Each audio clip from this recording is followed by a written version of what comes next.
Mom, अब मैं उस घर में वापस नहीं जाऊंगी। सुनिधि धम से आकर सोफे पर बैठ गई।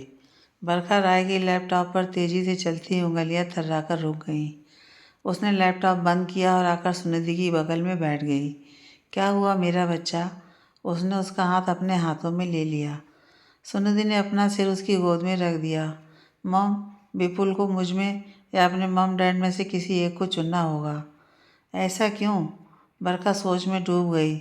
उसके हाथ सुनिधि के बालों में चलने लगे।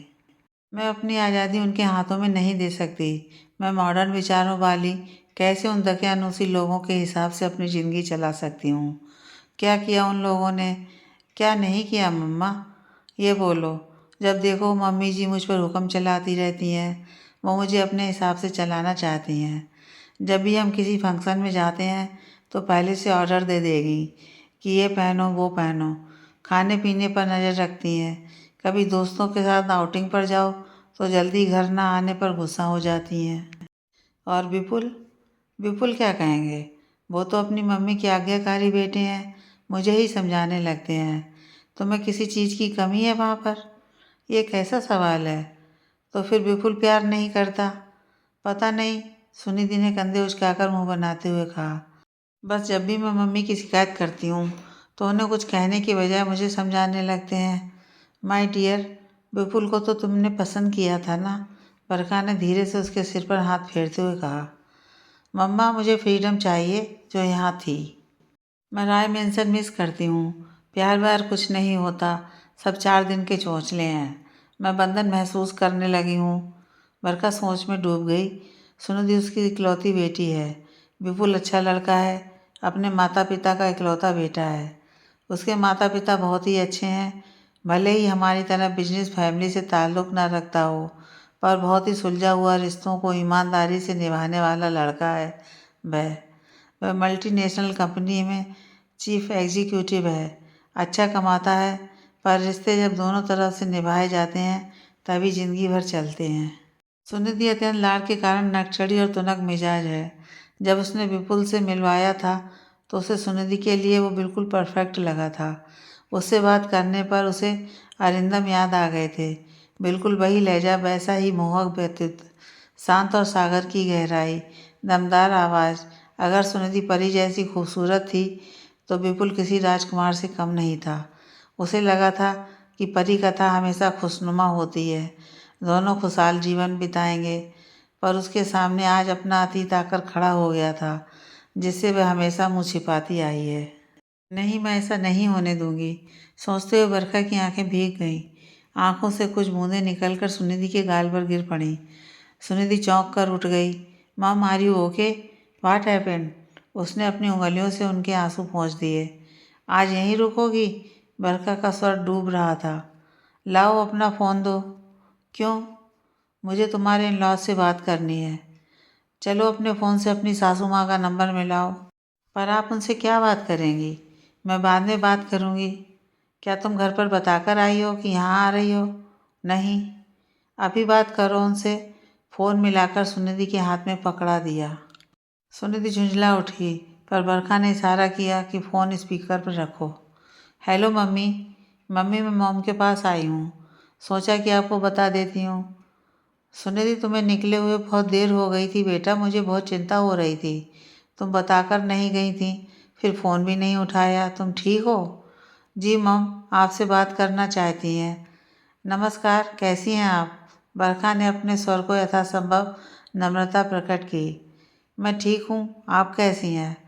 सुनिधि की सास रमा ने जवाब दिया। बहुत दिनों से मिलना नहीं हो पाया। हाँ, मैं भी सोच रही थी, बरखा ने जवाब दिया। आज विपुल के पापा के साथ यहाँ डिनर पर आ जाइए, अगर आपको असुविधा ना हो। विपुल से सुनिधि बात कर लेगी। अरे, असुविधा तो आपको होगी, आप बहुत बिजी रहती हैं, इतना बड़ा बिजनेस संभालती हैं। हम तो रिटायर्ड लोग हैं, खामखा आपको तकलीफ़ होगी। समधियों के लिए नहीं तो किसके लिए टाइम होगा मेरे पास? बरखा ने मधुरता से कहा। यह सुनकर रमा खिलखिला दी। ठीक है, फिर शाम को मिलते हैं। सुनिधि को मैं यहीं रोक रही हूँ, आपकी बहू से आपकी पसंद नापसंद जान लूँगी। सुनिधि भुआं चढ़ाकर बैठ गई। आप उन लोगों को इतना सर पर क्यों चढ़ा रही हैं? ऐसा नहीं कहते हैं मेरी जान, उसने सुनिधि को कसकर अपनी बाहों में बांध लिया। अच्छा, आपकी आंखों में आंसू क्यों आए? मेरी वजह से एक सच्चाई सुनोगी? 22 साल पुरानी। इन आंसुओं को देखो, कमबख्त हर वक्त बहने को तैयार बैठे हैं। उसकी आंखें फिर भर आईं। ये बात मेरी और तुम्हारे पापा की है। एक सेकेंड मॉम, मुझे उनके बारे में कोई बात नहीं करनी। 22 साल पहले जब उन्होंने आपको धक्के मारकर घर से निकाल दिया था, मैं तो उस समय बहुत छोटी थी, केवल 4 साल की।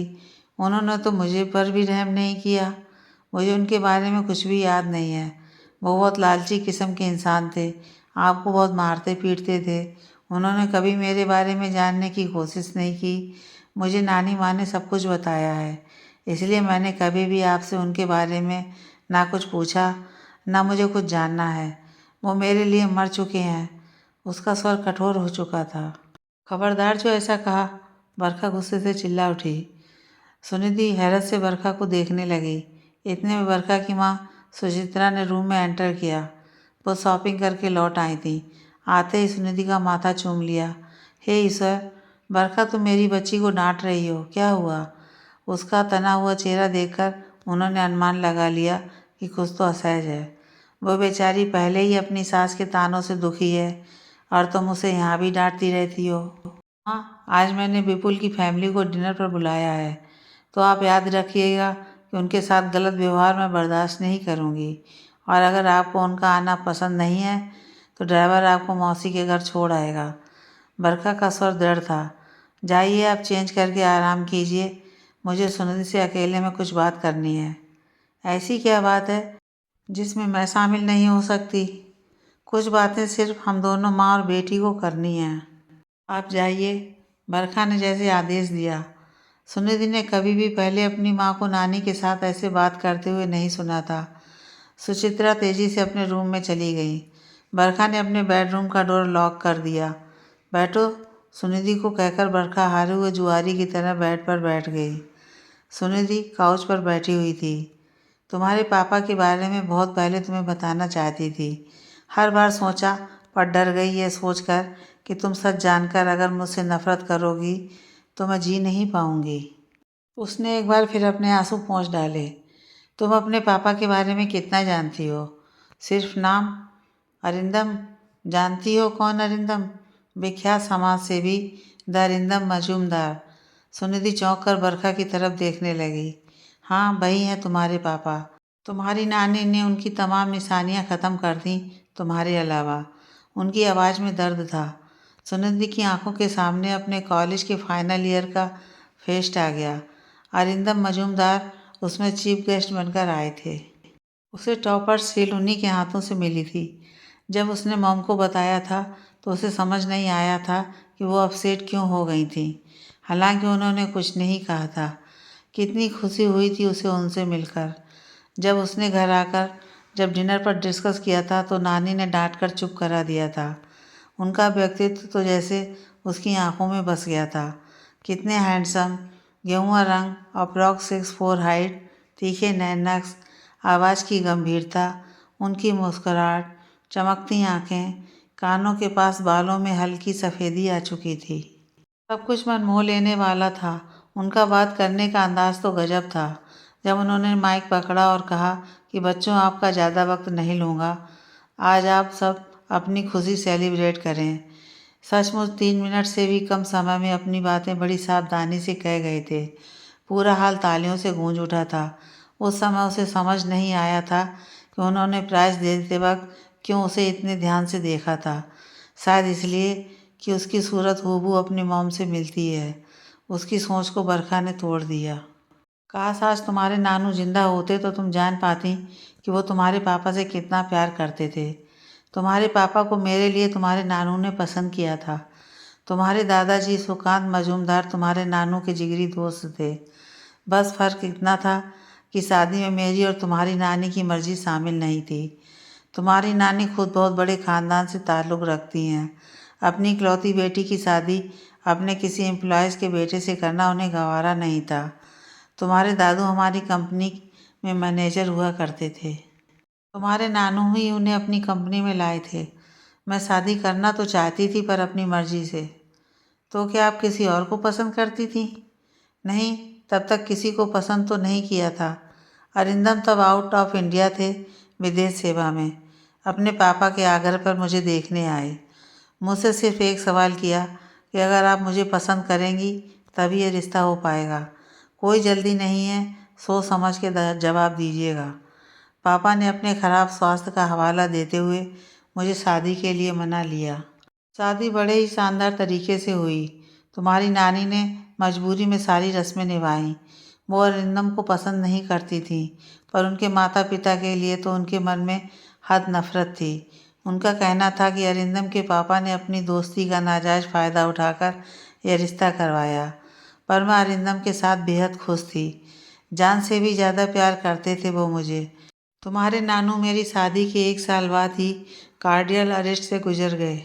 उसके बाद तो जैसे ज़िंदगी बदल गई। मैंने तुम्हारी नानी के कहने पर अपने सास ससुर में ढेरों नुक्स निकालने शुरू कर दिए। मैं अपनी सास के लिए बहुत भला बुरा कहती। मेरे ससुर मेरी जाति देखते हुए भी चुप रहते। मेरी सास मुझे अक्सर कहती कि बहू, तुम हमारे साथ नहीं रहना चाहती तो अरू को साथ चली जाओ। इन सब बातों का उस पर बुरा असर हो रहा है, तो मैं इसे उनकी नौटंकी कहती। अरिंदम मुझे समझाने की बहुत कोशिश करते, पर मुझे उनकी बातें जहर लगती। फिर तुम्हारा जन्म हुआ। तुम अपनी दादी दादा का सबसे प्यारा खिलौना और अपने पापा की जान बन गई। वो लोग तुम्हें हर समय अपने हाथों में रखते, पर तुम्हारी नानी का मानना था कि वो लोग तुम्हें मुझसे दूर करना चाहते हैं। धीरे धीरे मुझे वही सब सच लगने लगा जो तुम्हारी नानी कहती थी। मैंने तुम्हारे पापा पर दबाव बनाना शुरू किया कि हम अलग रहेंगे, पर तुम्हारे पापा तुम्हारे दादू की गिरती सेहत और दादी के अकेलेपन की वजह से ऐसा नहीं कर सके, क्योंकि वो जितने अच्छे पति थे उतने ही अच्छे बेटे थे। हमारे बीच दूरियां बढ़ने लगीं। मैं आखिरकार तुम्हारी नानी की बेटी थी। मैंने तुम्हें मोहरे की तरह इस्तेमाल करना शुरू कर दिया। तुम्हें लेकर यहाँ आ गई और आखिरी फरमान सुना दिया कि हम दोनों और उन दोनों में से किसी एक की चॉइस करो। वो मुझे मनाने की नाकाम कोशिश करते रहे, पर बात यही नहीं थमी।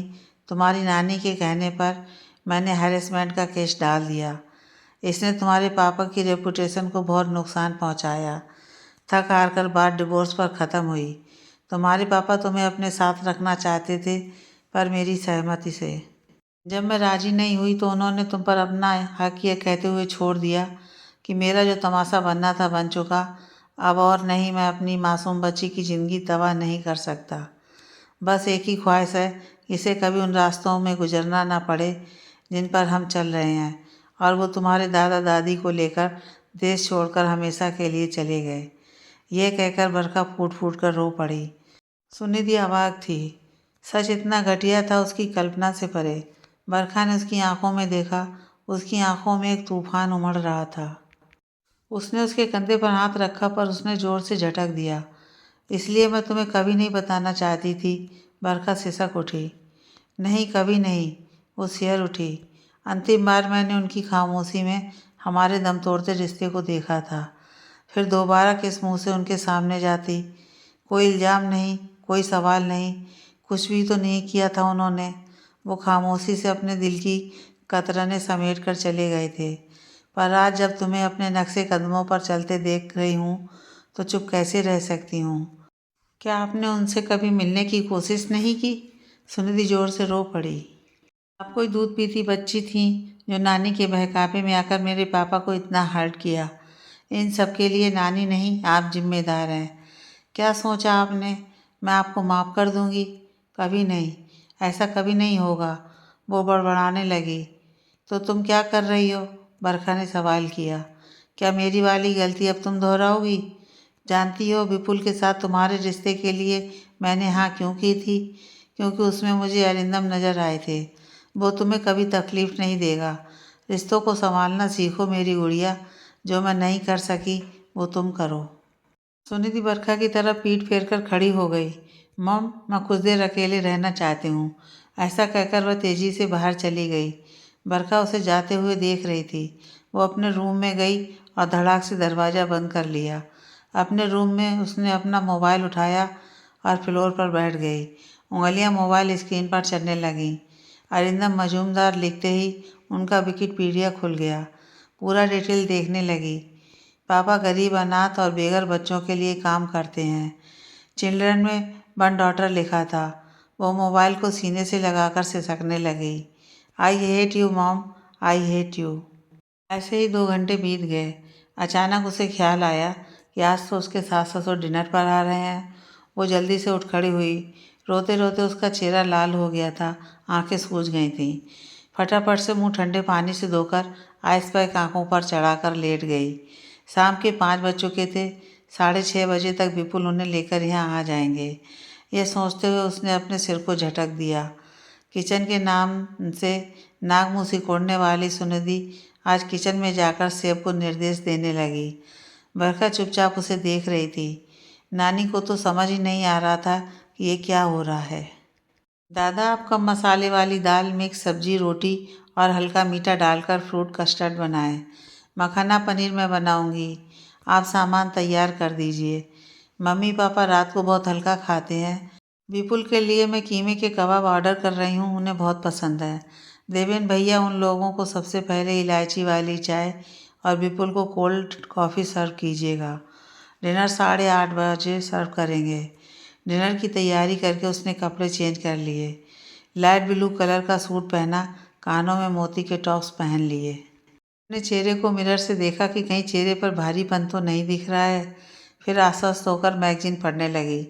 बरखा सांस नहीं जुटा पा रही थी कि वो सुनिधि से कैसे बात करे। उसके सास ससुर आ गए। बातचीत बड़े हल्के फुल्के माहौल में होने लगी। हंसी मजाक से वातावरण खुशगवार हो गया। डिनर में सुनिधि अपने सास ससुर को प्यार से खाना परोस कर खिला रही थी। मम्मी देखिए, मैंने ये सब्जी खास आपके लिए बनाई है, जैसा आपने सिखाया था। सुनिधि बेटा, तुमने तो मुझसे भी अच्छी बनाई है। क्यों विपुल? सास ने चखते ही बोला। उसकी सासू माँ उसकी मॉम से उसकी तारीफ़ों के पुल बांध रही थी। आपने तो सुनिधि का हाथ विपुल के हाथ में देकर हमारे घर को भर दिया है। मेरा बहुत मान रखती है बहन जी। हम बुजुर्ग लोग ढलती उम्र में प्यार के 2 बोल चाहते हैं, और कुछ नहीं। सुनिधि ने मुंह फेर कर आंखों की कोरों में आंसू पोंछ लिए। वो सोच रही थी कि जरा सी बेवकूफ़ी से इंसान अपने सब रिश्ते गंवा देता है। मैं अपनी मॉम के जैसे नहीं बनूंगी। अपने सब रिश्तों को समेट कर रखूंगी। 11 बजे के लगभग वो लोग निकलने लगे तो बरखा ने उनका धन्यवाद किया। सुनिधि बेटा, तुम रुकना चाहती हो तो रुक जाओ, तुम्हारी माँ को अच्छा लगेगा। उसकी सासू माँ ने मुस्कुराते हुए कहा। नहीं मम्मी, मैं भी घर ही चलूँगी। चलिए सरकार, विपुल ने हंसते हुए कहा तो सब लोग हंस पड़े। ड्राइव करते हुए विपुल बहुत खुश था। घर पहुंचकर उसने जैसे ही अपने बेडरूम में एंटर किया, विपुल ने उसे अपनी बाहों में समेट लिया और गुनगुनाने लगा। एहसान तेरा होगा मुझ पर, जो दिल चाहता है वो करने दो। मुझे तुमसे मोहब्बत हो गई है, पलकों की छाँव में रहने दो। सुनिधि ने मुस्कुराते हुए उसके सीने में सिर छिपा लिया। इससे पहले जनाब को मोहब्बत नहीं थी क्या? किसने कहा नहीं थी? हमेशा थी और हमेशा रहेगी। ऐसा कहकर उसने उसका माथा चूम लिया। तुम्हारे बिना जीना नहीं हो पाएगा। वो सोच रही थी कि क्या कभी वो अपनी ज़िंदगी में अपने पापा को वापस ला पाएगी? क्या उसके सभी रिश्ते की वापसी हो पाएगी? सुनिधि अपने घर वापस लौटकर बहुत खुश थी। अगले दिन उसने शॉपिंग का प्रोग्राम बना लिया। वो एक बहाना मात्र था अपनी सासू माँ को स्पेशल फील करवाने का। इससे पहले वो उनसे काम रखती थी। मम्मी आप भी चलें, उसने अपनी सास को कहा। अरे तुम चली जाओ, मेरे घुटनों में दर्द है। पर उसने जिद करके उन्हें मना लिया। दोनों मॉल गए, घूमे फिरे, उनकी पसंद का प्लेन डोसा विद नारियल चटनी खिलाया। उसने सासू माँ को जबरन जिद करके सूट सलवार दिलवाया। जब घर लौटे तो वो अपनी सासू माँ के चेहरे पर एक चमक देख रही थी। उसे लग रहा था कि रिश्ते निभाना इतना भी कठिन नहीं है, बस थोड़ा सा प्यार चाहिए और कुछ नहीं।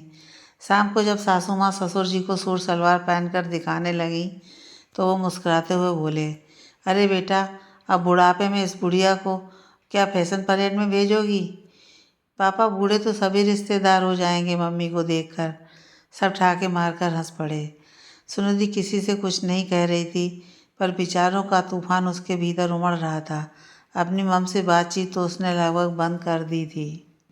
बरखा कभी फ़ोन करती तो वह बस शॉर्ट में जवाब देती। बरखा अपना दर्द किसे कहती, वह चुपचाप अकेले में रोकर अपना दिल हल्का कर लेती थी। उसने बहुत जगह से अपने पापा के बारे में जानकारी हासिल कर ली थी। एक दिन उसने बरखा को फ़ोन किया, मम मैं पापा से मिलने लखनऊ जा रही हूँ, वो यूएस से लौट आए हैं। बरखा चुपचाप थी। कुछ कहोगी नहीं? यहाँ आ सकती हो, कुछ देना है तुम्हें। जब वो आई तो बरखा ने उसे एक पैकेट पकड़ाया। यह स्वेटर तुम्हारी दादी ने बुना था तुम्हारे लिए, इसे ले जाओ। और कुछ?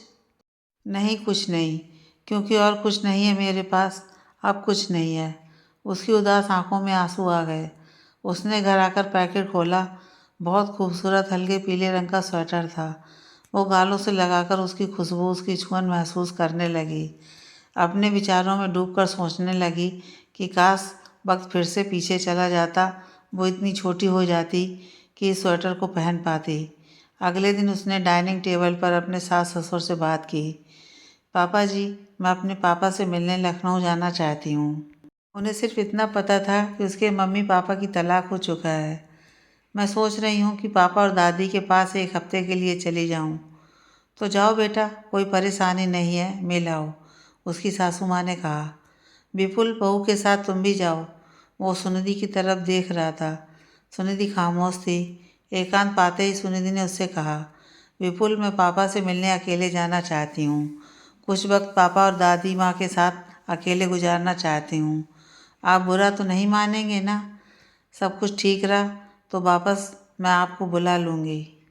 ठीक है, तुम टेंशन मत लो, मैं मम्मी पापा से कह दूँगा मुझे ऑफिस से परमिशन नहीं मिल रही है, एक अर्जेंट मीटिंग होनी है। थैंक यू सो मच मेरी बात समझने के लिए, सुनिधि मुस्कुराते हुए बोली।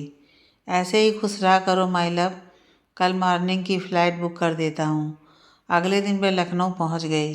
रास्ते में सोच रही थी कि अगर पापा ने उससे बात नहीं की या दादी उसे भूल गई होंगी। टैक्सी करके पापा के घर पहुँच गई। बहुत खूबसूरत कोठी थी। आम का बहुत बड़ा बाग था। कोठी का नाम आश्रय था। मेन गेट पर पहुंचकर उसने दरवान को कहा कि मुझे अरिंदम मजूमदार से मिलना है। साहब घर पर किसी से नहीं मिलते, आप ऑफिस में जाकर मिलिए। वो उससे बहस कर ही रही थी। आप फ़ोन करके पूछिए कि क्या मैं उनसे घर पर मिल सकती हूँ। जब वो नहीं मानी तो उसने फ़ोन पर अंदर कुछ बात की। अंदर से एक वृद्ध महिला आई, बहुत खूबसूरत, खादी सिल्क की साड़ी पहने हुए। सुनहरे फ्रेम का चश्मा उनके गरिमामय व्यक्तित्व में चार चांद लगा रहा था। लगता है ये दादी माँ हैं। कौन है महेंद्र? ये मैडम घर पर साहब से मिलना चाहती हैं। जैसे ही उन्होंने उसे देखा वो अचंभित हो गईं। दादी माँ? सुनिधि की आंखों में आंसू भर आए। दादी को तो जैसे कुछ समझ नहीं आ रहा था। वो तो बस हैरत से देख रही थी। बिट्टू अचानक से उनके मुंह से निकला। फिर तो आंखें जैसे बरस पड़ी। महेंद्र, सामान अंदर ले आओ। दरबान मुंह खोले उन दोनों को देख रहा था। मेरी बिट्टू, लाड से उन्होंने उसके हाथ पकड़कर उसका माथा चूम लिया। चल अंदर चल, बरसों बाद आज दादी और पापा की याद आ गई। पता है, मैंने अरू को कह रखा था कि अपनी बिट्टू को देखे बिना मैं ये दुनिया नहीं छोड़ूंगी। दादी माँ, आप 200 साल जियोगे। दोनों दादी पोती ने एक दूसरे के आंसू पोंछ दिए। उन्होंने फटाफट से फ़ोन उठाकर अरिंदम को फ़ोन मिला दिया। अरू, जल्दी से घर आकर देख तो उससे मिलने कौन आया है। माँ, ऐसा कौन है जिसने तुम्हारी आवाज़ में इतनी खुशी भर दी? जल्दी से आजा, बस सवाल मत कर। चलो मैं आता हूँ। बिट्टू मेरी बच्ची, दादी उसे बहुत ध्यान से देख देख कर इतरा रही थी। अच्छा बता, क्या खाएगी? कितनी दुबली हो गई है, इतना सब मुँह निकल आया है। दादी माँ, फिश करी बनाओ ना, सरसों की ग्रेवी वाली। हम कहती हैं कि तुम्हारी दादी माँ जैसी फिश करी पूरी दुनिया में कोई और नहीं बना सकता। दादी जैसे अपसेट हो गई। उन्होंने बात बदल दी। सुनिधि समझ रही थी कि दादी माँ को उनकी मॉम का जिक्र भी पसंद नहीं है। अरिंदम जैसे ही घर पहुँचे, दादी माँ ने सुनिधि को अपने पीछे छिपा लिया। ऐसा कौन है माँ जिसके लिए मुझे ऐसे ज़बरदस्ती बुला लिया? मैं नहीं बताऊंगी, तू खुद देख। अरिंदम की नज़र उस पर पड़ते ही वो चौंक गए। देख, हमारी बिट्टू कितनी बड़ी हो गई है। वो अवाक थे, कुछ समझ नहीं पा रहे थे। थोड़ी देर के लिए सब कुछ ब्लैंक हो गया था। वो झट से उनके गले लगकर जोर से रो पड़ी। पापा? उन्होंने उसे अपनी बाहों में भर लिया और उसके सिर पर हाथ फेरने लगे। दोनों बाप बेटी जार जार रो रहे थे। पापा, आंसू मेरे लिए रहने दीजिए, आप रोते हुए बिल्कुल अच्छे नहीं लग रहे। पगली, उन्होंने उसका माथा चूम लिया। बरसों से जमा दुख है, इसे बह जाने दो। उसकी दादी उसकी पीठ को सहला रही थी। दादी ने उसके लिए फिश करी बनाई। खाने के लिए बैठे तो सुनिधि जैसे बच्ची बन गई। चलो अपने हाथ से खिलाओ। दादी माँ उसे खिलाते हुए अपने आंसू नहीं रोक पाई। बोलने लगी, तुम्हारे दादाजी कहते थे कि बिट्टू हर रोज़ सपने में आती है मेरे हाथ से खाना खाने। मुंह खोलकर कहती है, दादू देखो आज मैंने छिपकली खा ली, मेरे मुंह में छिपकली की पूँछ है, मैं आपको खिला दूंगी। खाना खाने के बाद वो ज़मीन पर पसर कर बैठ गई।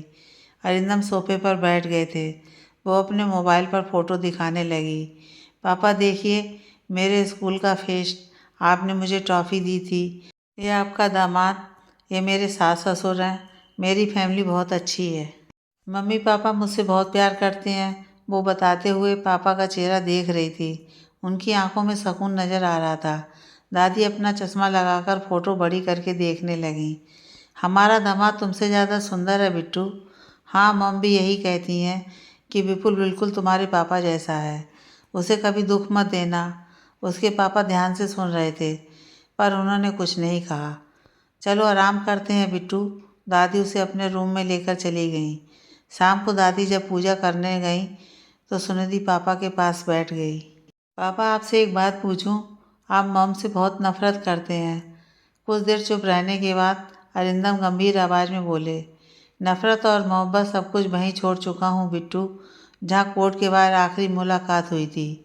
तुम्हारे दादू तुम्हें देखने की इच्छा लिए इस दुनिया से रुखसत हो गए। मुझे और तुम्हारी दादी को तो उम्मीद ही नहीं थी कि हम तुमसे कभी मिल सकेंगे। मैं तुमसे मिलने की कोशिश करना चाहता था, पर लगता था कि पता नहीं तुम्हें हमारे बारे में क्या बताया गया हो। तुमने अगर मिलने से मना कर दिया तो, या फिर तुम्हारी नानी और माँ कुछ नया बखेड़ा खड़ा कर दें। पता है पापा, मैं मम वाली गलती अपनी लाइफ में करने वाली थी, पर ऐसा करने से मम ने ही मुझे रोका। उन्होंने मुझे सब कुछ बताया।